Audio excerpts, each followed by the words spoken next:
नरेंद्र दामोदर दास मोदी ईश्वर की शपथ लेता हूं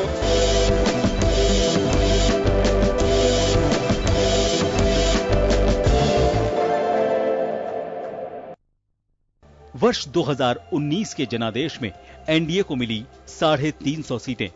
लगातार दूसरी बार भाजपा को मिला पूर्ण बहुमत। 48 साल में पहली बार एक दल को मिला दूसरी बार बहुमत। फिर से नरेंद्र मोदी बने जनता के चहेते। एनडीए को मिली ऐतिहासिक जीत। अकेली भाजपा को मिली 303 सीटें। मैं नरेंद्र दामोदर दास मोदी ईश्वर की शपथ लेता हूं। 30 मई का दिन मोदी सरकार के लिए काफी अहम है, क्योंकि इसी दिन नरेंद्र मोदी ने दोबारा पीएम पद की शपथ ली। पीएम मोदी ने 2019 के मिले जनसमर्थन के बाद बीजेपी के वैचारिक सफर को आगे बढ़ाते हुए उसका सपना पूरा किया। दूसरे कार्यकाल के पहले वर्ष में संविधान के अनुच्छेद 370 को निष्प्रभावी करते हुए जम्मू कश्मीर से विशेष राज्य का दर्जा छीन लिया और एक देश, एक संविधान, एक विधान और एक निशान के अपने वादे को भी पूरा किया। दूसरी बड़ी वैचारिक उपलब्धि अयोध्या में राम मंदिर निर्माण की शुरुआत करना रहा।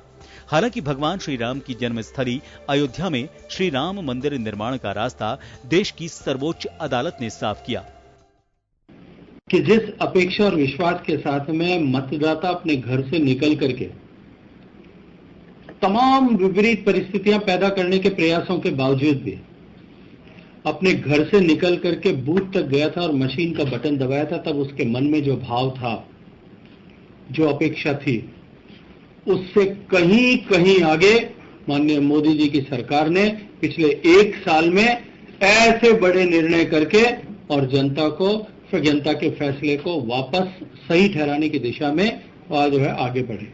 माननीय प्रधानमंत्री जी के नेतृत्व में इस कार्यकाल के अंदर जो काम हुए वो ऐतिहासिक काम हुए। आपने देखा होगा कि जम्मू कश्मीर के अंदर धारा 370 हटना एक बहुत बड़ी उपलब्धि है, जहां देश के अंदर अपन देख रहे हैं कि इस धारा 370 के लिए हजारों लोगों ने जान दी है। वहां इस धारा को हटने की वजह से आज जम्मू कश्मीर में शांति है।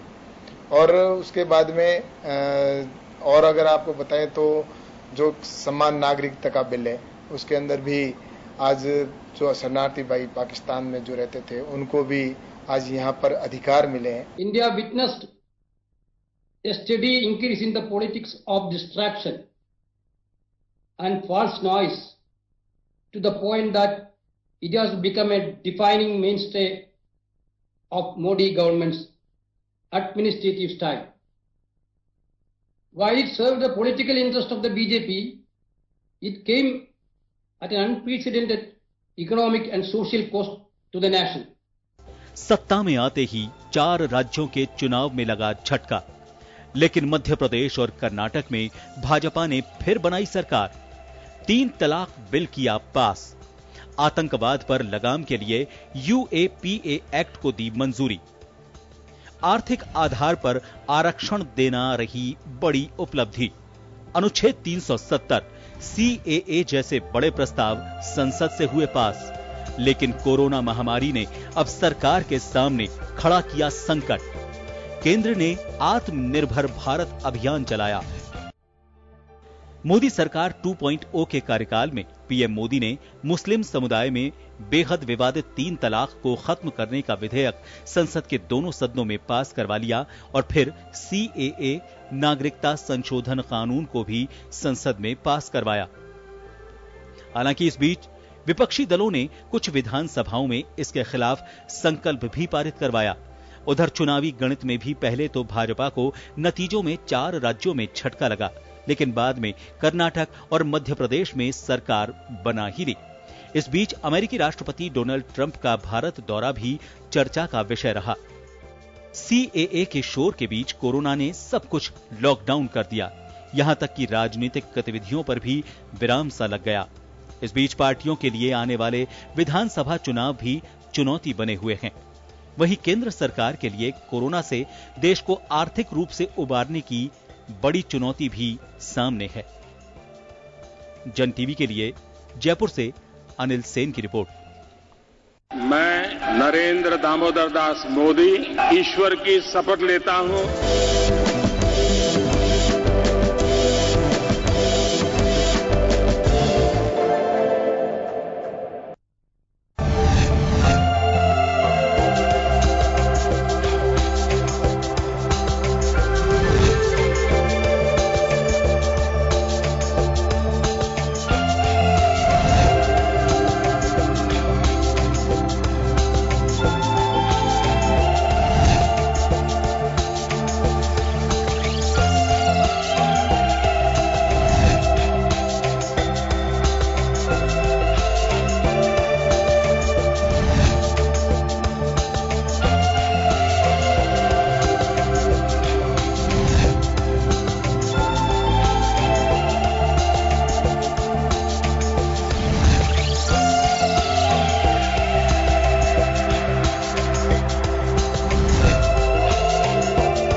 स्वागत है आपका। मैं हूं योगेंद्र, आप देख रहे हैं खास खबर। खास खबर में हम बात करेंगे मोदी सरकार के दूसरे कार्यकाल के पहले साल की। पहले साल में क्या खास रहा, उसी को लेकर के हम चर्चा करेंगे।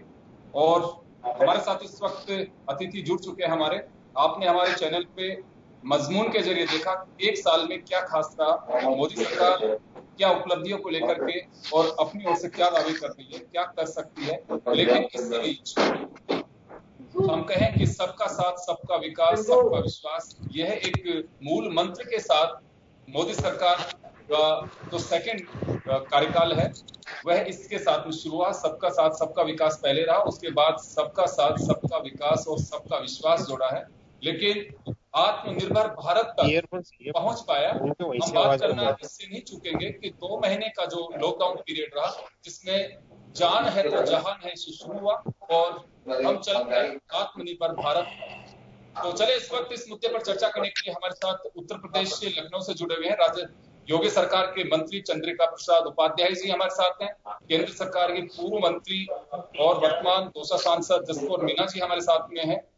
जयपुर की पूर्व महापौर ज्योति खंडेलवाल जी हमारे साथ हैं। रतन दिवासी जी हमारे साथ कांग्रेस के वरिष्ठ नेता जुड़ रहे हैं। श्याम सुंदर शर्मा साहब हमारे साथ जुड़ रहे हैं और करमवीर सिंह जी हमारे साथ जुड़ रहे हैं। तमाम अतिथियों का जन टीवी की ओर से स्वागत है और हम शुरू करेंगे। मैं सबसे पहले जसकौर जी आपके पास आना चाहूंगा और हम जानना चाहते हैं कि आप मेंबर ऑफ पार्लियामेंट भी हैं, आप केंद्र में मंत्री रह चुके हैं, बड़ी बारीकियों से हर चीज को आप बहुत ठीक से सलीके के साथ में आपने देखा है। सरकार की ओर से अगर बात करें कि 3 बड़ी उपलब्धियां, 4 बड़ी उपलब्धियों को लेकर के, तो क्या कहना चाहेंगे इस पे आप?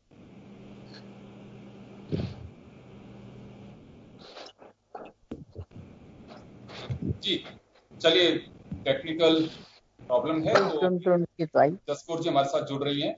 चंद्रिका प्रसाद जी के पास जाना चाहूंगा। चंद्रिका प्रसाद जी, अगर आप मुझे सुन पा रहे हैं तो मेरा पहला सवाल है कि मोदी सरकार के पहले साल की अगर बड़ी उपलब्धियों की बात करें हम, तो आप वह 4 उपलब्धियां बताएंगे कि जिनको आप ये मान के चलते हैं कि ये हमारी बड़ी उपलब्धियां हैं। जी चंद्रिका प्रसाद जी। जी मैं मोदी सरकार की जो उपलब्धियां हैं उनमें तो उपलब्धियां अनेक है, लेकिन मैं 4 प्रमुख उपलब्धियां जो आपने कहा है मेरे अनुसार उनको मैं आपके सामने रखना चाहता हूं। पहला, जो धारा 370 और 35 से कश्मीर से उन्होंने समाप्त किया और एकता और अखंडता की ओर जो उन्होंने कदम बढ़ाया, एक पहली उपलब्धि के रूप में हम मानते हैं। दूसरा उन्होंने जो CAA कानून जो लाए वो, और उस कानून के माध्यम से जो बहुत वर्षों से हमारे शरणार्थी पड़े हुए थे उनको नागरिकता देने का काम किया, ये एक बड़ा काम था। तीसरा, जो हमारी मुस्लिम बहनें थी वो 3 तलाक के माध्यम से बराबर प्रताड़ित होती थी, उन्होंने 3 तलाक के विरुद्ध एक कानून बनाया और उसके माध्यम से मुस्लिम महिलाओं का जो जीवन है, वैवाहिक जीवन, उसको बचाने के लिए उन्होंने प्रयास किया। और माननीय सुप्रीम कोर्ट ने जो फैसला किया राम जन्मभूमि का, तो उसमें राम जन्मभूमि तीर्थ विकास क्षेत्र को बना करके उन्होंने वो जन्मभूमि न्यास को दे दिया और राम जन्मभूमि में राम मंदिर का निर्माण भी प्रारंभ हो गया।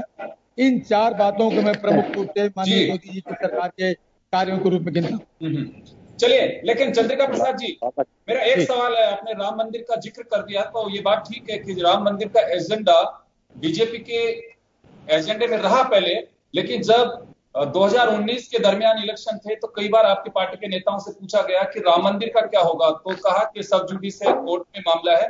बहुत अच्छी बात है, इस पे किसी तरह की कोई प्रतिक्रिया नहीं की। आप लोगों के सबसे बड़े प्रतिद्वंदी चाहे अखिलेश जी हो या फिर सोनिया गांधी हो, तमाम लोगों ने इसे अप्रिशिएट किया कि चलिए वर्षों से चली आ रही जो एक विरोध के जरिए एक समस्या थी वह दूर की गई, तो उसमें किसी ने विरोध नहीं किया। तो आप ये मान के चलेंगे कि ये 1 साल के खाते में जाएगी उपलब्धि?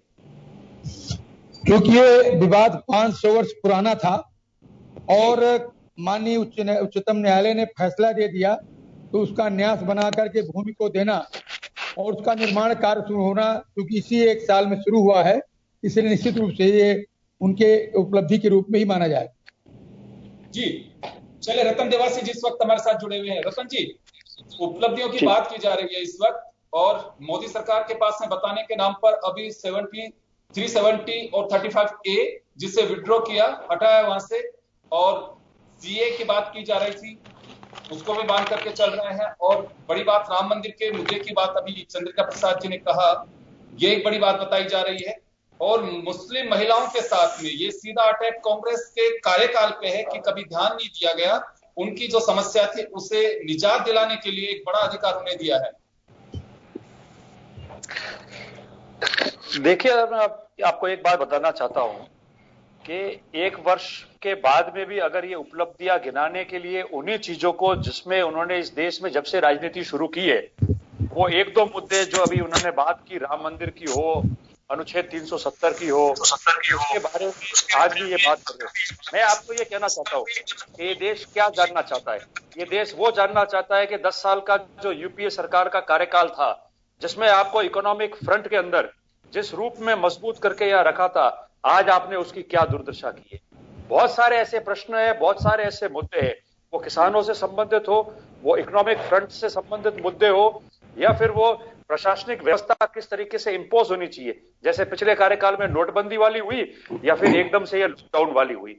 सरकार के अंदर मात्र एक पिक्चर ऐसा बड़ा शो करना कि हम लोग बहुत कुछ कर रहे हैं और उसके हिसाब से आगे बढ़ के ये बताना कि देश आगे बढ़ रहा है, वो एक अलग चीज हो जाती है।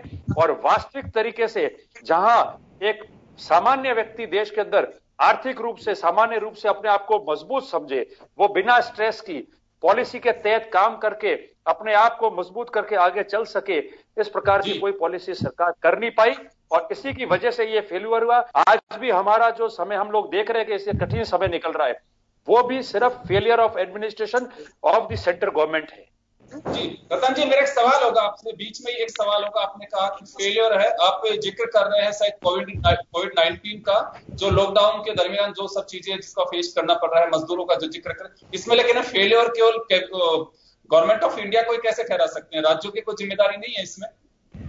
देखिए, मैं आपको एक बात बताना चाहता हूं कि कोविड अभी चल रहा है, इसलिए हम कोविड का एग्जाम्पल दे रहे हैं और हम कोविड पे बात कर लेंगे जी। उससे पहले आपने देखा जब नोटबंदी का भी हुआ, उस समय भी एकदम से आके और बात कह दी, जो करना था उसका हश्र क्या हुआ। ये लोग उसको स्वीकार नहीं करना चाहते आज भी, मगर उस दिन से, जब से आपने ये शुरू किया नोटबंदी वाला मामला और कमर टूटी, उस दिन से आज तक हम खड़े नहीं हो पाए, न इनकी पॉलिसी बन पाई। और वर्तमान में भी जो आपने मुझे प्रश्न पूछा कि क्या स्टेट्स गवर्नमेंट्स जिम्मेदार होगी कि नहीं होगी, आप मुझे एक बताइए, जब government of India, prime minister of the country एकदम से आकर और फिर वो घोषणा करे कि आज से हम लोगों ने ये तय किया, आज 3 हफ्ते के लिए देश जो है वो लॉकडाउन में जाएगा, और गवर्नमेंट ऑफ इंडिया का होम मिनिस्ट्री अगर कोई एडवाइजरी जारी करता है, तो इस देश के अंदर जब ऐसा संकट होता है और नेशनल वाइज पे अगर वो संकट तय हो रहा है, तो फिर कोई भी स्टेट गवर्नमेंट प्राथमिक तौर पर, जब देश के प्रधानमंत्री ने, भारत की सरकार ने और गवर्नमेंट ऑफ इंडिया के होम अफेयर्स के डिपार्टमेंट ने जब वो एडवाइजरी जारी कर दी है, तो उसका प्रथम स्टेज पे उल्लंघन नहीं हो सकता है। उसके बाद में मैं रतन जी वापस लौटूंगा आपके पास में। जसकौर मीना जी हमारे साथ जुड़ी हुई इस वक्त। जसकौर जी, आपके पास आना चाहूंगा। आप केंद्र में मंत्री भी रही हैं बीजेपी सरकार में ही, अभी आप सांसद हैं। 1 साल की उपलब्धि को लेकर के बात करके रतन देवासी जी सवाल खड़ा कर रहे हैं कि 1 साल जिसके दौरान कई बार जनता को सड़कों पे उतरना पड़ा और चलते चलते 1 साल कंप्लीट करने वाले थे, ये महामारी बिना बुलाई आई है, लेकिन मैनेजमेंट करने में, इसको मैनेज करने में केंद्र सरकार फेलियर रही है। सीधा आरोप है कांग्रेस का।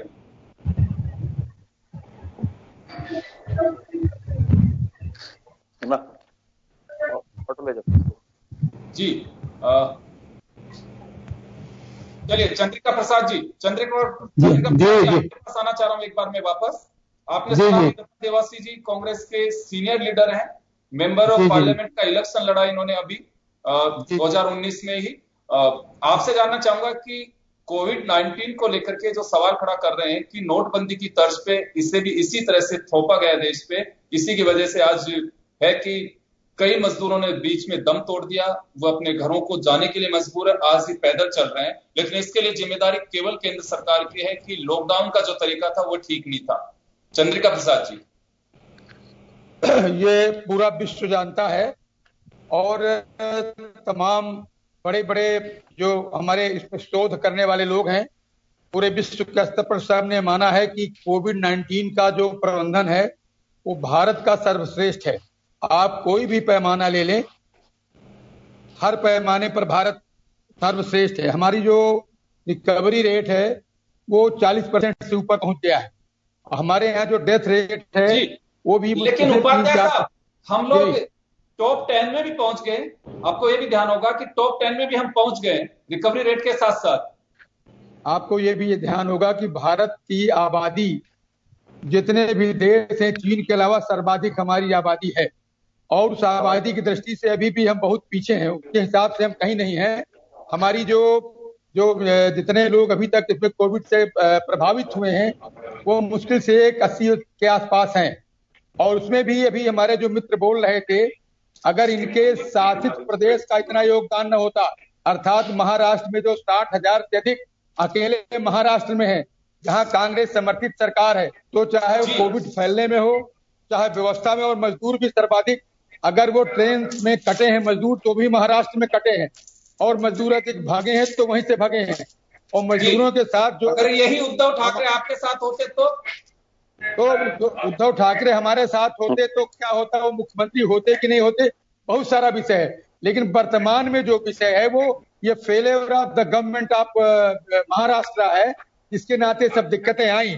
लेकिन इसके बाद भी आपको मालूम है कि 4,000 से अधिक ट्रेनें चल रही हैं, सबको लाया जा रहा है, बसें चल रही हैं, और वो जो प्रारंभिक दिक्कतें हुई थोड़ी बहुत, वो दिक्कतें दूर हो गई। और आपने ये भी देखा होगा, मीडिया के लोग हैं, कि बहुत सी फेक न्यूज भी चलाई जाती है, कई बार उसको खंडन भी आता है। सतर्क करते हैं कि फेक न्यूज पे ध्यान ना दें। क्योंकि फेक न्यूज कहीं पे भी किसी तरह का माहौल खराब कर सकती है। चलिए मैं लौटूंगा सर आपके पास वापस। हमारे साथ जयपुर की पूर्व महापौर ज्योति खंडेलवाल जी इस वक्त जुड़ी हुई है। ज्योति जी, चंद्रिका प्रसाद जी को आपने सुना अभी कि पॉपुलेशन इतनी होने के बावजूद भी हमने किस तरह से मैनेज किया है। वैसे तो कोई ये राजनीतिक मुद्दा नहीं था, लेकिन दोनों तरफ से इसे राजनीतिक मुद्दा बनाया गया और एक साल की उपलब्धि में बीजेपी की तरफ से जब इसे उपलब्धि के रूप में बताया जा रहा है कि महामारी के दरमियान भी भारत ने किस तरह से मैनेज किया, तो ये भी मोदी सरकार के खाते में जाता है कि बहुत अच्छे मैनेज किया कोविड-19 से निपटने के लिए अपने सिस्टम को। जी ज्योति जी। हाँ, नमस्कार योगेंद्र जी। मैं ये कहना चाहूंगी कि सबसे पहले तो मैं शुभकामनाएं देती हूँ मोदी सरकार को, जिन्होंने 6 साल पूरे किए हैं, 5 साल पिछले और 1 साल के इस कार्यकाल के। और अगर इनकी उपलब्धियों के बारे में भी मैं जिक्र करना चाहूंगी, इनकी उपलब्धियों के बारे में अगर देखा जाए इस समय, तो ये ऐसा कार्यकाल निकल रहा है जहां लोकतंत्र, हमारा देश जो है वो एक लोकतांत्रिक देश है, जहां जनता के लिए, जनता के द्वारा शासन किया जाता है। लेकिन यहाँ पर कैसी तानाशाही हो रही है, किसी की सुनवाई नहीं है। प्रधानमंत्री जी सामने आते हैं एक दिन, उनके मन में जो निर्णय आता है बिना किसी एक्सपर्टीज से चर्चा किए हुए वो उस निर्णय को थोप देते हैं। ये निर्णय आपने देखा नोटबंदी के माध्यम से कैसे जनता सड़कों पर आकर के खड़ी हो गई, उसमें कितने लोगों की मृत्यु हो गई, 150 से 200 से ज्यादा लोग उस समय हमको छोड़ करके चले गए। अगर आप देखेंगे उस समय कैसा आर्थिक मंदी का दौर आया, लोग परेशान हुए, अपने जरूरी काम नहीं कर पाए। जो रोज की कमाने वाला जो व्यक्ति था, दिहाड़ी वाला व्यक्ति था, वो अचानक लाइन में केवल जाके खड़ा हो गया, उसके घर में राशन पानी ले जाने की व्यवस्था नहीं हुई। कैसे स्वायत्त संस्थाओं को, कैसे मोदी सरकार की ये बहुत बड़ी उपलब्धि रही कि 4 जजेस आकर के प्रेस कॉन्फ्रेंस करते हैं और सरकार के बारे में अपनी बात कहते हैं, जजेस को आकर के प्रेस कॉन्फ्रेंस करनी पड़ी। ये मोदी सरकार की उपलब्धि रही। गब्बर सिंह टैक्स लागू किया गया, फिर उसमें कोई चर्चा नहीं की गई, कोई बात नहीं की गई। उसके बाद भी बार बार लोग उनसे जब चेंजेस की गुहार करते रहे, अलग अलग सेक्टर्स के लोग जब मिलने की कोशिश करते रहे, तब सरकार कभी मिली नहीं। लोकतांत्रिक में ऐसा नहीं होता है कि आपके मन में, आपके मन की बात कुछ भी हो जाए और उसको आप जनता पे थोप दो। जनता की राय जानो, जनता की राय के हिसाब से काम करो। इन्होंने अभी उपलब्धि गिनाई कि धारा 370 हमने हटा दी। आप कर तो कुछ भी सकते हो, लेकिन उसके बाद के इम्पैक्ट्स क्या होते हैं, आपने वहां पर स्थिति को क्या सुधारा, आज जम्मू कश्मीर की क्या स्थिति है, वो क्यों नहीं जनता के सामने आती है, वहां पे मीडिया को क्यों नहीं जाने दिया जाता है, वहां के नेताओं को क्यों अरेस्ट करके रखा जाता है। अगर सब कुछ सही है, सब कुछ अच्छा है, तो क्यों नहीं स्थितियां सबके सामने आने दी जाती है।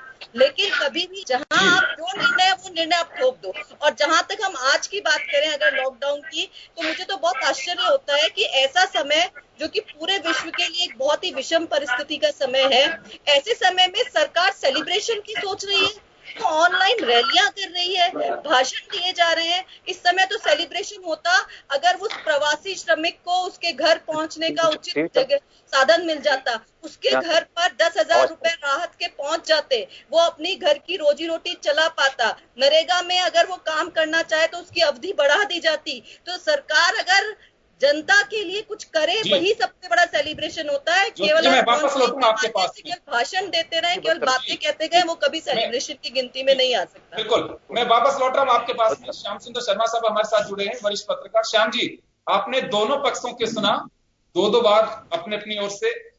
मैं आपसे जानना चाहूंगा कि 1 साल का कार्यकाल मोदी साहब का रहा, 5 साल कंप्लीट करने के बाद, और अगर बात करें अगर मेजोरिटी की, तो मुझे लगता है कि जनता ने 5 साल के काम पे भरोसा किया था। तब 303 सीटों की और 350 सीटों की एनडीए। उस लिहाज से तो जनता का भरोसा ज्यादा बढ़ा और जिम्मेदारियां बढ़नी चाहिए। आप किस तरह से देखते हैं इसे, कितने सफल 1 साल में? देखिए योगेंद्र जी, मैं सबसे पहले तो प्रधानमंत्री के पिछले समय के 1 साल पूरा होने पर चंद्रिका जी को बधाई देता हूं कि प्रधानमंत्री सबके हैं, सबके बधाई होने चाहिए। लेकिन आज मौजूदा स्थिति में तो ये है कि देखिएगा, मैं जेपी नड्डा जी को आज सुबह सुन रहा था, तो उन्होंने कहा कि ये सरकार आम जनता के फैसले करने में सफल हो पाई है। ये बात सही है कि देश में मौजूदा स्थिति में कुछ परिस्थिति ऐसी हुई कि हमारे यहाँ कोरोना की स्थिति बनी और आज हम बहुत संकट के दौर से गुजर रहे हैं।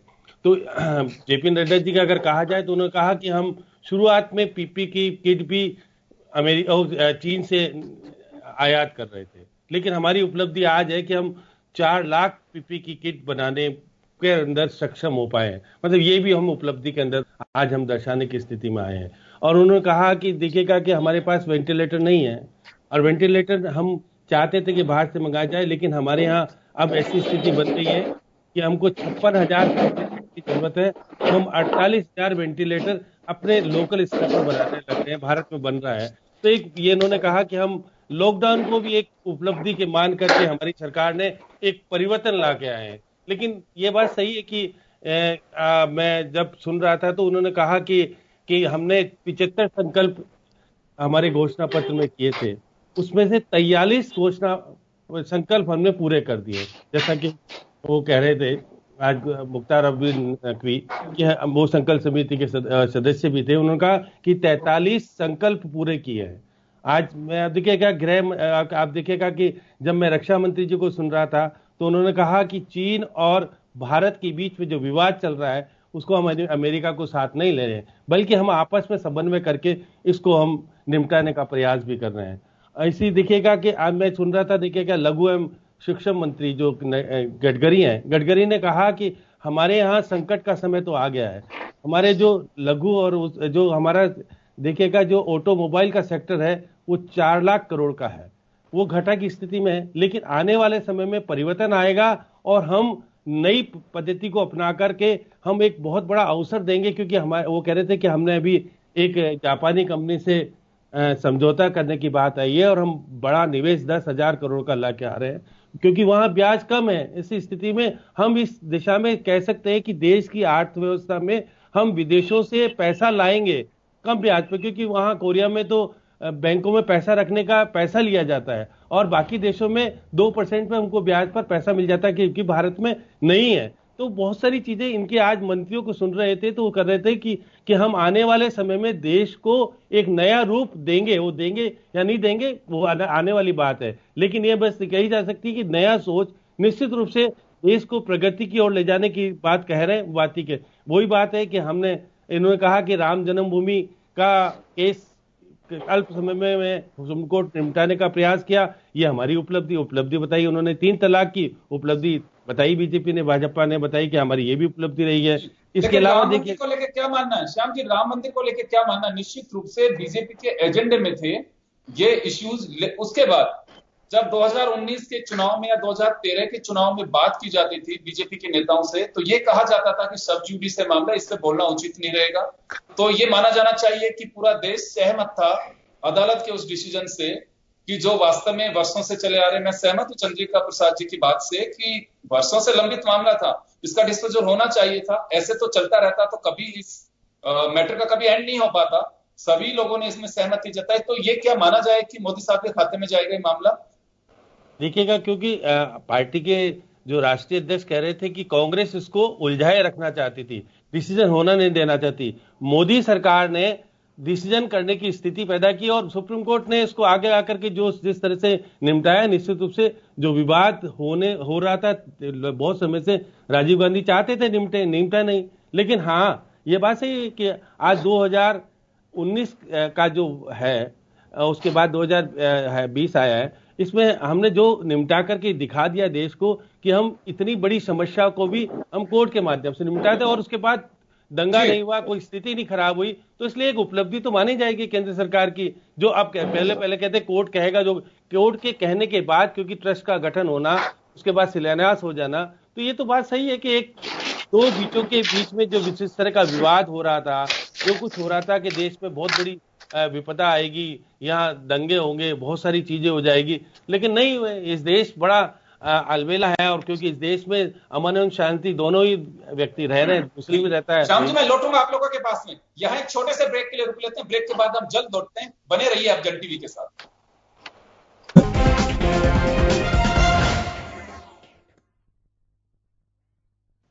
दामोदर दास मोदी ईश्वर की शपथ लेता हूं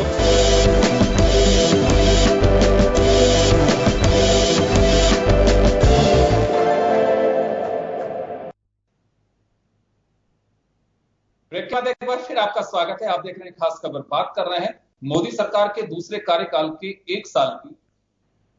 कोविड-19 के चलते जिस तरह से सरकारें एक साल का जश्न मनाती हैं, पार्टियां रैली करती हैं, सीनियर लीडर्स आके प्रेस ब्रीफिंग करते हैं, कार्यकर्ताओं को संबोधित करते हैं, वह सब ऑनलाइन हो पा रहा है।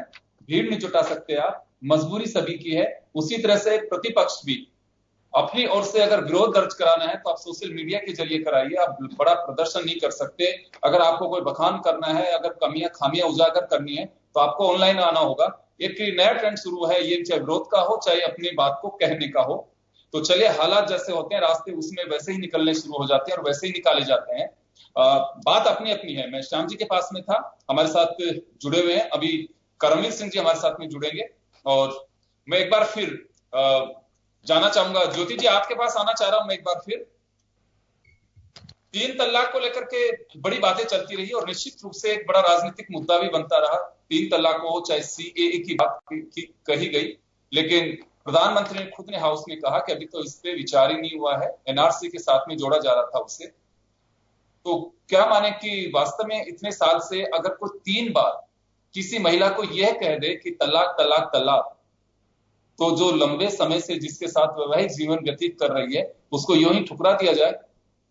नहीं, देखिए ये बात तो बिल्कुल ठीक है कि किसी भी तरीके से ये जो बात है कि आप एक बार में बोल दें 3 बार तलाक तलाक तलाक, और फिर उसको अगर वो जो हम एक संबंध जो हमारे यहाँ एक सांस्कृतिक और बात भी कह सकते हैं कि विवाह एक जन्मों जन्मों का संबंध कहा जाता है, तो इस तरीके से उसे खत्म नहीं किया जा सकता। लेकिन ये मुझे लगता है कि जिस तरीके से मोदी सरकार के इस शासन काल में जिस तरीके से द्वेष की भावना बढ़ी है, जिस तरीके से सांप्रदायिक माहौल तैयार किया जा रहा है, जो एक दूसरे से आपस में जो एक भाईचारे की जो भावना जो कि हमारे भारत देश की नींव थी उसे खत्म करने का प्रयास किया जा रहा है, लगातार इस तरह की बातों को ही जो है जोर दिया जा रहा है और इस तरह के एक वैमनस्य पैदा किया जा रहा है, वो कहीं ना कहीं हमारे देश की ताने बाने को कमजोर करने का काम कर रहा है। देखिए, इस समय अगर हम देखते हैं तो हमारे देश का ये सामाजिक ताना बाना कमजोर हो रहा है। इस समय अगर हम देखते हैं तो हमारे देश की जो आर्थिक स्थिति है वो कमजोर हो रही है। इस समय हमारे देश का जो गरीब व्यक्ति है वो इस समय परेशान हो रहा है। वो व्यक्ति जो, अगर हम इस कोरोना की भी अगर हम बात करें तो केंद्र सरकार से एक देशव्यापी नीति की, एक प्लान की, उस गरीब के लिए उसको क्या राहत मिल सकती है उसकी तरफ आशा भरी नजरों से देखता है, लेकिन वहां से उसको कुछ नहीं मिलता। मोदी जी कहते जरूर है, नोटबंदी के समय पे कहते हैं अगर 60 दिन में सब कुछ ठीक नहीं हुआ तो मुझे बीच चौराहे पर ले आना। वो लॉकडाउन लगाते हैं तब वो कहते हैं कि देखिएगा आप महीने भर में सब कुछ सही हो जाएगा और फिर से हम जिंदगी जीने लगेंगे। आप बातें बहुत बड़ी बड़ी करते हैं। बातें करने में मैं मानती हूँ मोदी सरकार में चाहे वो मंत्री हो चाहे वो आदरणीय प्रधानमंत्री जी हो, बातें करने में कोई कमी नहीं है, लेकिन जब इम्प्लीमेंटेशन की बात आती है तो वहां पर फेलियरनेस नजर आता है। बड़ा आश्चर्य होता है, श्रमिकों की जो ट्रेनें हैं, एक मिनट योगेंद्र जी, ट्रेनें हैं वो गलत जगह पे पहुंच जाती है। आप देखिए पेट्रोल की दरें विश्व में सबसे न्यूनतम दर पर है। सब कुछ ठीक हो जाएगा। तो चलिए बताइए कि महामारी है, तो इसमें होना क्या चाहिए था? चूक कहाँ मान के चल रही है कि अगर मोदी साहब से चूक हुई है? मैं चूक मान करके चलना बताना चाहती हूँ आपको। केंद्र सरकार की चूक है ये कि वो गरीब व्यक्ति जिसे तुरंत प्रभाव से एक नकद राशि की राहत मिलनी चाहिए थी, केंद्र की ऐसी कोई नीति निकल करके नहीं आई। उन्होंने 20 लाख करोड़ के पैकेज में भी उस गरीब के हाथ खाली रह गए कि आज वो अपनी रोजी रोटी के लिए परेशान हो रहा है। वो अगर अपने घर पहुंच भी जाता है तो उसके पास खरीदने के लिए पैसा नहीं है। जो छोटे और लघु उद्योगों को तुरंत एक वित्तीय सहायता मिलनी चाहिए, क्योंकि आप और कर्ज के बोझ में जरूर लादना चाहते हैं, लेकिन वो सशक्त हो, सक्षम हो, लोगों को रोजगार देने का काम करे, वो सोच आपकी नहीं है।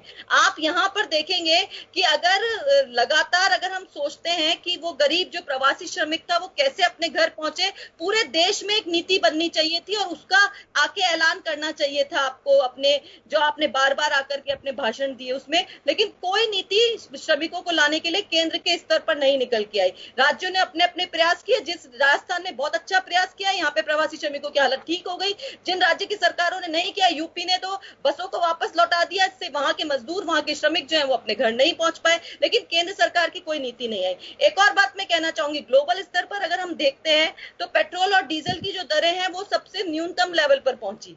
लेकिन हमारे देश में पेट्रोल और डीजल की दरें लगातार बढ़ती गई, लगातार उनमें इजाफा होता रहा। तो केंद्र सरकार केवल अपना खजाना भरने में लगी रही, लेकिन उस खजाने को कैसे गरीब व्यक्ति तक पहुंचाए उसकी सोच उनके पास जो है वो कहीं भी नजर नहीं आई। एक तानाशाही रवैया पिछले 6 साल में भारत ने देखा, जहां उसकी लोकतांत्रिक जो अवधारणा थी उसे कमजोर करने का काम किया गया, सांप्रदायिकता जो धर्मनिरपेक्ष अवधारणा थी उसको कमजोर करने का काम किया गया, जो स्वायत्ती संस्थाएं थी आप देखिए एक एक करके उन पे कुठाराघात किया गया और उन संस्थाओं को कमजोर करने का काम किया गया।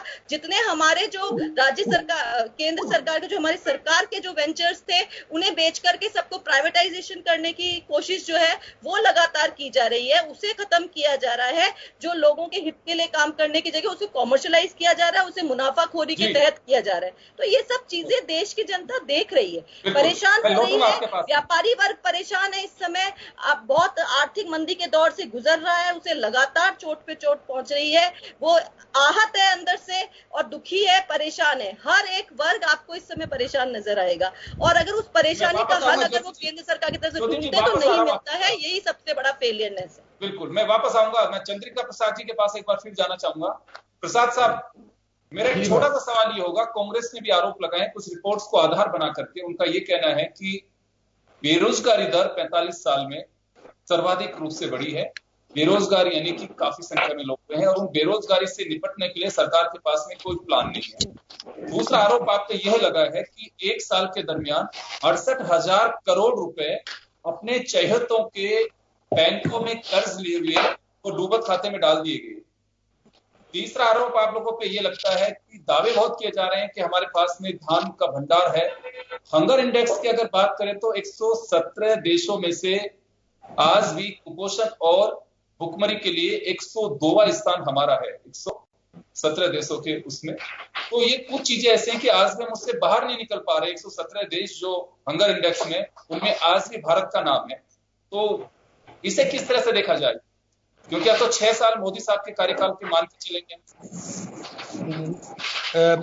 मैं आज चूंकि हमारी सरकार के पहला वर्ष पूरा हो रहा है, एक अच्छा सा वातावरण है, इसलिए मैं उसको खराब नहीं करना चाहता। लेकिन अभी हमारे जो कांग्रेस के मित्र बोल रहे थे, उन्होंने कहा कि मोदी सरकार प्रजातांत्रिक नहीं है और एकदम से आगे घोषणा कर देते हैं। ऐसे पार्टी के लोग बोलते हैं जिन्होंने इस देश में इमरजेंसी लगाया और 20 साल तक लोगों की जबान में ताला डाल दिया, पत्रकारों तक को जेल में डाल दिया और देश पूरा लॉकडाउन हो गया था, कोई बोल नहीं सकता। वो लोग हमेशा डेमोक्रेसी की बात करते हैं। एक बात तो मैं आप नहीं आप सुनिए मैडम, आप बहुत देर बोली, मैं सुनता नहीं, आप तो मेरी करी तो मेरी भी सुनिए। आपने मोदी जी कहा ना, आप सुन नहीं सकते, आप लगातार आपने बहुत टाइम लिया, अनावश्यक कुछ नहीं, मैं सुनता रहा आपको। आपने मुद्दे की बात नहीं की, लेकिन आपने आरोप लगाया तो आरोप का जवाब सुनिए। आपने कहा कि देश में बड़ी सांप्रदायिकता फैल गई है। जो पार्टी खुद सांप्रदायिक आधार पर देश का बंटवारा करके सरकार पे आई है, उसको सांप्रदायिकता पर बात करने का कोई अधिकार नहीं। आप निरंतर इस प्रकार की बातें करते हैं कि जिसके लिए आप नहीं देश का बंटवारा आपने कराया, उसके बाद आप हिंदू मुसलमान के देश को बांटा और आज भी आपकी नीतियां वही रहती है, हर जगह आप ले आते हैं। मोदी सरकार तो सबका साथ, सबका विकास, सबकी विश्वास की बात करती। हमारी कोई नीति नहीं है जिसमें किसी जाति या धर्म की कोई बात करते हम लोग। अभी आपने बसों की बात किया, आपकी नेता जो बसें ले गई थी उनको कोई अधिकार नहीं था, बसें राजस्थान सरकार की थी, वो कांग्रेस पार्टी की नहीं थी। उसमें भी नंबर किनके थे?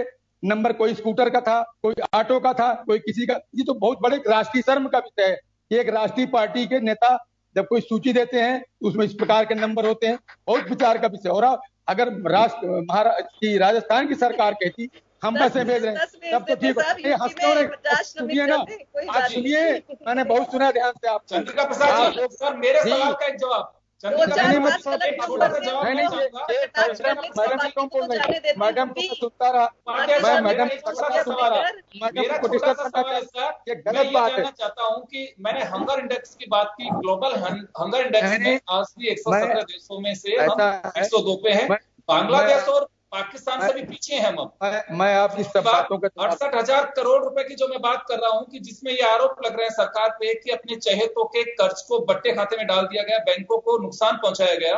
और तीसरा आरोप यह है सरकार पे कि बेरोजगारी से निपटने के लिए कामयाब नहीं हो पाई सरकार। 45 साल में आज सर्वाधिक बेरोजगारी के स्तर पे हम पहुंच गए। मैं छोटा सा जवाब चाहूंगा आपको इससे। मैं 1 मिनट इनकी बात पूरी कर दूं। अभी इन्होंने कहा कि सरकार ने, इनके पास योगेंद्र जी आपकी बातों के जवाब ही नहीं है। अरे योगेंद्र जी का जवाब आपका जवाब वही कहलवाएंगे। आप बोलिए तो सुनिए, आप बोलिए तो सुनिए, दिलवाई आप सुनने के लिए तैयार रहिए ना। जैसे उन्होंने, मोदी जी ने लॉकडाउन घोषित किया, 1,75,000 करोड़ का उन्होंने गरीब कल्याण पैकेज घोषित किया और सभी को अनाज मुफ्त दिया। 1,000 रुपये खाते में डाला, 500 रुपया जनधन खाते में डाला, 2,000 रुपया किसानों को ट्रांसफर किया। जितने भी वर्ग थे सबको मोदी जी ने पैसा डाला 1,75,000 करोड़ में। जो दूसरा उन्होंने तब कहा था कि जान है तो जहान है, फिर जो दूसरा उन्होंने लॉकडाउन घोषित किया उसमें उन्होंने कहा कि जान भी और जहान भी।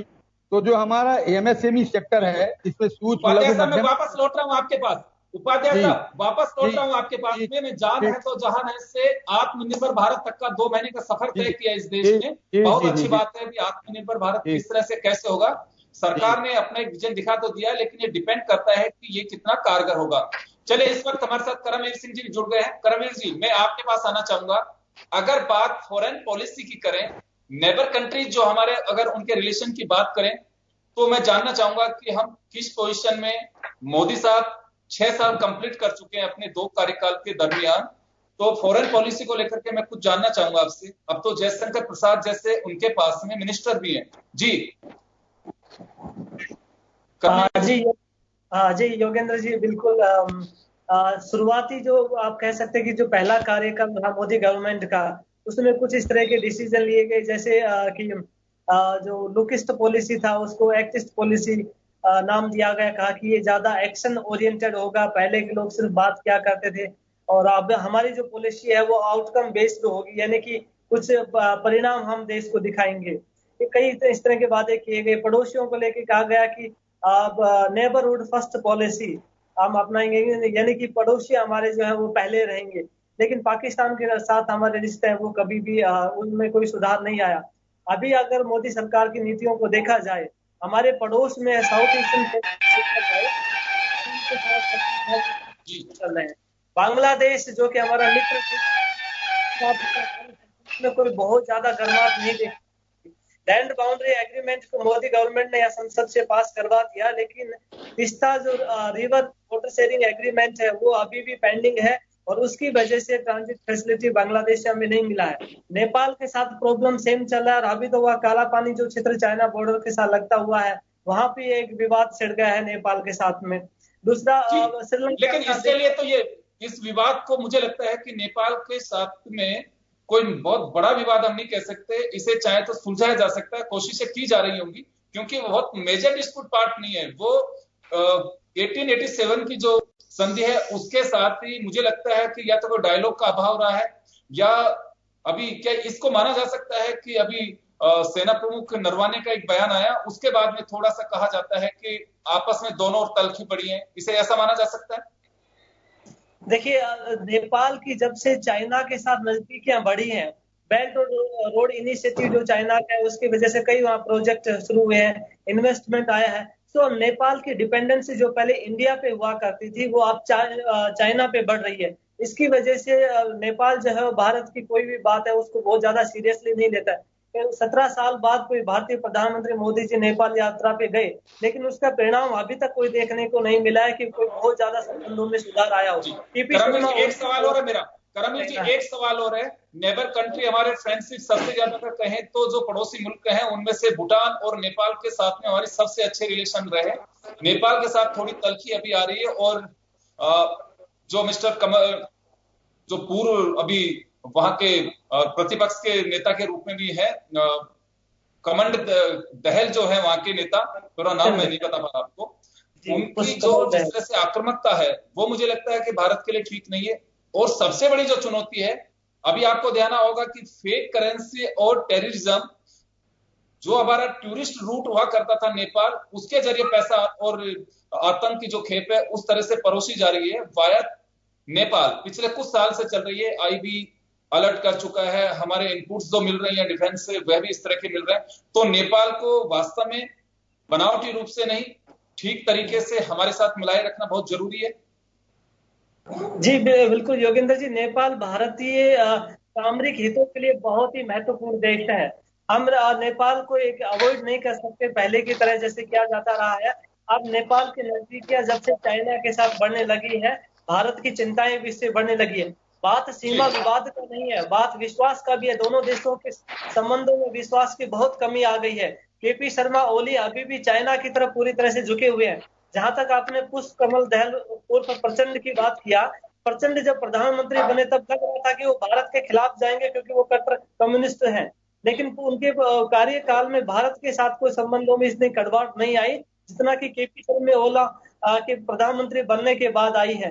तो मुझे लगता है कि नेपाल के साथ संबंधों में सुधार लाने की भी दिशा में कोशिश किया जाना चाहिए। दूसरा नेपाल, तो ये कहा जा सकता है कि आने वाले 4 साल जो मोदी साहब के हैं वो कम से कम अपने पड़ोसियों के साथ बेहतर रिश्ते बनाने होंगे। इस ओर ध्यान देना बड़ा एक मुझे लगता है कि एक अच्छे कदम के साथ तो एक जरूरत है। ये कहा जा सकता है बड़ी चुनौतियां भी है कि हमारे नेबर कंट्रीज के साथ में हम उस तरह के रिश्ते मेंटेन कर सके। चलिए एक बार फिर मैं लौटूंगा आपके पास में। मैं एक बार रतन देवासी जी के पास में जाना चाहूंगा। रतन जी आपके पास आना चाहूंगा। अभी आप चंद्रिका प्रसाद जी को सुन रहे थे कि अभी माहौल पूरा उस तरह का है कि खुशनुमा माहौल है कि हमने 1 साल पूरा किया है कोविड से निपटने के लिए। हमारे नेताओं ने बहुत अच्छा काम किया है। तो वो चाहते नहीं है कि आज कांग्रेस के आरोपों से गिरे और आपको किसी तरह का जवाब दे, लेकिन फिर भी आपके कुछ जवाब है तो जरूर उसका, अगर आपके आरोप है तो जरूर उसका जवाब देंगे। अभी ज्योति जी ने भी जो आरोप लगाया उनका जवाब वो दे रहे थे। इस दौरान मैं एक बात जानना चाहूंगा कि उन्होंने कहा कि राजस्थान पे भी उन्होंने सवाल खड़ा किया कि केवल केंद्र के भरोसे क्यों है, राज्य सरकारों का भी तो अपना दायित्व था। ये बात तो मैं डाइवर्ट नहीं कर रहा हूं क्योंकि 1 साल के दरमियान कोविड-19 का जो इफेक्ट है वह भी 1 साल के कार्यकाल में ही आ रहा है। तो इस पर भी चर्चा करना लाजमी होगा। केंद्र राज्यों के पाले में बोल डाल रही है। देखिए योगेंद्र जी, मैं आपके सवाल का जवाब दूंगा, पर उससे पहले मैं एक बात कहना चाहता हूं। बैठे बैठे अभी ये लिख ही रहा था, करमवीर जी ने जो नेपाल के बारे में और दूसरे बारे में बातों पे फोकस किया है, मैं सबसे पहले, क्योंकि उन्होंने पूरी विस्तार में बात बता दी इसलिए मैं उसको दोहराना नहीं चाहता, मगर मैं उस समय यही बात कह रहा था और चिंता का विषय जो बन रहा था, आप पूरे देश में दुनिया में घूम लो, एक सुपर पावर शो करना कि हम दुनिया से इतनी अच्छी दोस्ती कर रहे हैं और रख रहे हैं और उसको सोशल मीडिया और टेलीविजन के द्वारा प्रसारित करना अलग बात होती है। और धरातल पे हमारे पड़ोस के जो देश है जिनके साथ में बरसों से हमारी अच्छी मित्रता रही, अगर पाकिस्तान को आप छोड़ दो तो कई ऐसे मुल्क हैं जिनके साथ में संबंध थोड़े बहुत खटास हुए होंगे मगर वो कभी भी उस रूप में खराब नहीं हुए, और हो गए तो उसको मेंटेन किया गया था बाद में। मैं आपको एक बात, इसलिए मैं उस पर ज्यादा नहीं जाना चाहता, मगर एक बात मैं आपको बताना चाह रहा हूं। 1 साल के कार्यकाल की ये बात कर रहे हैं फॉरेन पॉलिसीज में, और उसमें टोटली हम फेल गए। हम हमारे अच्छे संबंध रखने वाले देशों को दुश्मन बना रहे हैं, वो पता नहीं हमसे क्यों इरिटेट हो रहे हैं। जो हमारी सिक्योरिटी पॉइंट ऑफ कंट्रीज के बॉर्डर्स है वो किस प्रकार से खराब हो रहे हैं। दूसरी बात ये, 1 साल की उपलब्धि में हम बात करें अगर दूसरी बात का, तो आज जो परिस्थिति इस मुल्क के सामने आई है उसको भविष्य के अंदर किस प्रकार से इकोनॉमिक फ्रंट से हम मजबूत करेंगे। आपने मेरे को फोन किया, मैं पूरे एरिया में टूर में था और बीच रास्ते में बैठ गया कहीं। मैं आपको बताना चाह रहा हूं कि राजस्थान के बहुत सारे प्रवासी लोग आज वापस स्टेट के अंदर आए। आज ही तो कल वो चेन्नई से लेके बंबई तक और बंबई से लेके अहमदाबाद सब जगह वापस जाएंगे। कोई स्टील का बड़ा ज्यादा व्यापार कर रहे हैं, मोबाइल्स की छोटी दुकानें हैं, या बड़े मार्केट के नीचे चाय की ठड़ी की दुकान लगाते हैं। मैंने जब उनसे डिस्कस किया तो वो लोग चिंता में है कि किस तरीके से हम हमारा जीवन वापस शुरू कर पाएंगे और किस तरीके से फ्रंट में आएंगे। आपकी इकोनॉमिक पॉलिसी ऐसी थी कि उनके पास में आज कैश एंड हैंड की भी स्थिति जो है उनको बहुत खराब हो चुकी है। टूरिज्म इंडस्ट्री की कोई बात नहीं कर रहा। आपने एक बात, अभी प्रश्न आप जब डिस्कस कर रहे थे, एंकरिंग कर रहे थे, आपने टूरिज्म इंडस्ट्री पे एक चीज पे फोकस किया था। आज इस मुल्क के अंदर कितने लोग जो है जिनका सर्वाइवल, लाखों करोड़ों लोगों का सर्वाइवल, किसानों की बात छोड़े तो उसके बाद टूरिज्म इंडस्ट्री पे है। जब इन्होंने पैकेजों की घोषणा की और उसमें आंकड़ों के खेल में उसको उलझाया। किसी ने कोई टूरिज्म सेक्टर के बारे में ये बात नहीं की कि जो आने वाले महीनों तक लॉकडाउन खोल दोगे तो भी आने वाले महीनों तक टूरिज्म सेक्टर सफर करने वाला है, और वहां करोड़ों लोग जो उनके अंदर काम कर रहे थे वो किस प्रकार से वापस उनका सर्वाइवल होगा वो बात नहीं की। जिनके होम लोन्स लिए हुए हैं, जो सामान्य परिवार है, जिन्होंने बैंकों से कर्ज लिया हुआ है, आपने सब बातें कह तो दी, मगर आप किस तरीके से उनको पूरा क्या और क्या रियायतें दोगे, कोई पॉलिसीज अभी तक क्लीन नहीं हो, कर नहीं पाए। किसानों की बात स्थिति आप जानते हो। तो मैं सोचता हूं कि राजनीतिक रूप में ये बात अलग होती है कि किसी भी सरकार को, वो किसी भी पार्टी की हो, जब 1 साल 2 साल 3 साल 4 साल पूरे हो गए तो ये वाजिब है कि हम उसका उत्सव मनावे और हम अपनी उपलब्धियां बताएंगे। उनकी पार्टी के लोग या पदाधिकारी कभी नहीं कहेंगे कि ये हमारा फेलियर रहा है, और विपक्ष को ये माना जाएगा कि विपक्ष जो बोल रहा है वो इसलिए बोल रहा है कि वो पार्टी सत्ता में है, उनकी खिलाफत करनी है। मगर मैं आज ये बताना चाहता हूं कि इस देश को मजबूत रखने के लिए इकोनॉमिक फ्रंट पे जो यूपीए सरकार ने 10 साल आर्थिक व्यवस्था की नीति बनाने के बाद में हमको मजबूत करके और खड़ा किया था, सेल्फ इंडिपेंडेंट आदमी हो गया था, सर्विसमैन था वो भी सेल्फ इंडिपेंडेंट हो गया था। अगर उन पॉलिसियों को हमको जारी रखनी है, वो स्थितियां हमको देखनी है, हमारे पड़ोसी देशों से हमारे संबंध अच्छे रहे। समय कम है रतन जी, समय कम है, मैं वापस रतन जी रोकना चाहूंगा, समय कम है। तो चलिए इसी बीच एक बड़ी खबर और आ रही है कि लॉकडाउन 5 का ऐलान कर दिया गया है। 30 जून तक लॉकडाउन 5 रहेगा, चरणबद्ध तरीके से इसे लागू किया जाएगा और धार्मिक स्थल जो है वह भी एक गाइडलाइन के साथ में खोले जाएंगे। गृह मंत्रालय ने एडवाइजरी जारी कर दी है, 1 जून से 30 जून तक लॉकडाउन 5 रहेगा। चलिए मैं श्याम जी के पास में जाना चाहूंगा। श्याम जी, आपने तमाम अतिथियों को सुना, हम ये कह सकते हैं कि भारत सबका साथ, सबका विकास, सबका विश्वास इस ओर बढ़ रहा है, ये माना जा सकता है, या फिर इस मूल मंत्र में जाने के लिए अभी कुछ इस तरह के रास्ते अपनाने होंगे, कुछ प्रयास और करने होंगे मोदी साहब को, क्योंकि अभी रास्ता और डगर दोनों काफी कठिन है और मोदी साहब को उस ओर फोकस करना चाहिए। जी, विकास और विश्वास दोनों की बात की थी। देखिए योगेंद्र जी, जो परिस्थिति आज देश के सामने आके खड़ी हो गई है, 18 लाख करोड़ का नुकसान हमारी इकोनॉमी को हो गया है।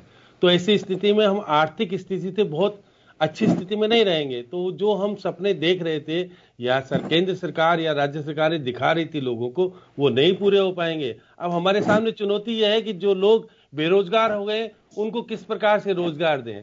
आज हम देखेगा कि प्रवासी जो है 8 करोड़ मजदूर जो अपने अपनी जगहों पर पहुंच गया है। राजस्थान में करीब 9 लाख मजदूर आ गया है। अब उनको 9 लाख मजदूरों को हम कैसे रोजगार दे पाएंगे, कैसे क्या कर पाएंगे, ये पूरे देश के सामने एक बहुत बड़ी चुनौती है। और केंद्र सरकार बार बार कह रही है कि अब देखिएगा जो उपलब्धियां हैं उसको पहुंचाने के अंदर उन्होंने कहा है कि हम उन्होंने पत्र लिखा है प्रधानमंत्री जी ने कि हमारी उपलब्धियां ये हैं, हम 10 करोड़ तक लोगों तक पहुंचाएंगे। मतलब इनकी भाजपा की पार्टी के, क्योंकि सबसे बड़ी देश की विश्व की सबसे बड़ी पार्टी है, लेकिन इनको भी कहना पड़ रहा है कि हम 10 करोड़ लोगों तक पहुंचाने के लिए पत्र ले जाएंगे प्रधानमंत्री जी का। मतलब शासन में जो इस तरह की लॉकडाउन की स्थिति है, अब आने वाले समय में चुनौती बहुत है देश के सामने। निश्चित रूप से कहा जा सकता है कि केंद्र सरकार जो कुछ सपने दिखा रही थी वो सपने अब दिखेंगे नहीं, पूरे नहीं होंगे, इसलिए हमको बदलाव करना पड़ेगा। आने वाले मैं माफी चाहूंगा श्याम जी, मैं माफी चाहूंगा, समय की कमी है, मैं रोकना चाहूंगा आप सभी को। बड़ा मुद्दा है, बड़ी बातें हैं, समय काफी ले सकते हैं इस पे, लेकिन समय का ध्यान रखते हुए हमें यहाँ रोकना चाहेंगे। और तमाम अतिथि चंद्रिका प्रसाद जी, ज्योति जी, रतन जी, आपका और करमवीर जी का दिल से शुक्रिया। आप लोगों ने हमारे साथ इतना वक्त दिया, आपका कीमती वक्त जन टीवी के साथ भी शेयर किया, उसके लिए बहुत बहुत शुक्रिया। और लॉकडाउन 5 का ऐलान हो चुका है और रात 9 बजे से सुबह 5 बजे तक वही कर्फ्यू रहेगा और तमाम जो चीजें हैं वो आप जन टीवी की स्क्रीन पे आप देख सकते हैं। बहुत बहुत शुक्रिया आप सभी का। खास खबर में इतना ही, दीजिए इजाजत। आप मैं नरेंद्र दामोदर दास मोदी ईश्वर की शपथ लेता हूं